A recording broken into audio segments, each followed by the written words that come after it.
Bizden Öğren kanalına hoş gelmişsiniz. Orxideyaları mağazalardan alıp apardıktan sonra necə yetiştirmək lazımdır və onu hansı şəraitdə saxlamaq lazım olduğu haqqında sizə məlumat verəcəm. Diqqət etsəniz, orxideyaların qabları şəffaf rəngdə olur.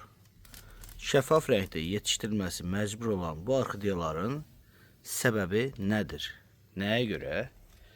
Nəyə görə bu orxideyalar məhz şəffaf qablarda yetişdirilir? Bunun səbəbləri sizə belə izah edeyim. Başqa güllərin, bildiyimiz bitkilərin fotosintez hadisəsi yarpaqlarla gedir. Ancaq orxideyalarda bu proses kökdə getdiyinə görə mütləq və mütləq qablar şəffaf olmalıdır. Gül mağazalarında orxideyaların yetişdirilməsi üçün belə bir orxideya qabları satışda var. Və bunu siz gül mağazalarından ala bilərsiniz.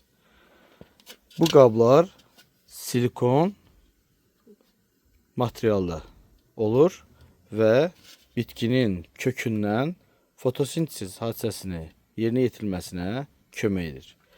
Buna görə də siz mağazalardan gülləri alanda və belə bir qabları da götürməyi unutmayın.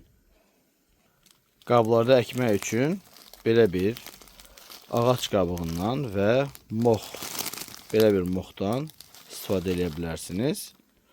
Bu ağac qabığı xüsusi şəkildə hazırlanmış bir ağac qabığıdır. Və bunlar xüsusi şəkildə məhz orxideya üçün hazırlanır. Mox da bunlar bildiyimiz kimi mamırdan hazırlanır. Çox əlverişlidir orxideya üçün, orxideyanın kökləri üçün. Həm inkişaf etməsi, həm havalanması üçün çox gözəl bir vasitədir.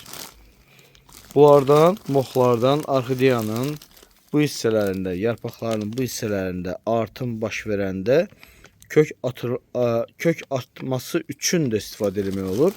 Həmin bu moxdan ora bağlanılır və oradan sulanıb orxideyanın digər köklərinin artmasına şərait yaradır. Bu qədər dostlar. Əgər videolarımızı bəyənsəniz, like qoymağı unutmayın. Videolarımızı bilməyənlərə paylaşın, qoy onlar da bilsinlər, onlar da öyrənsinlər və siz də öyrənmiş oldunuz. Kanalımıza dəstək olmağı unutmayın dostlar.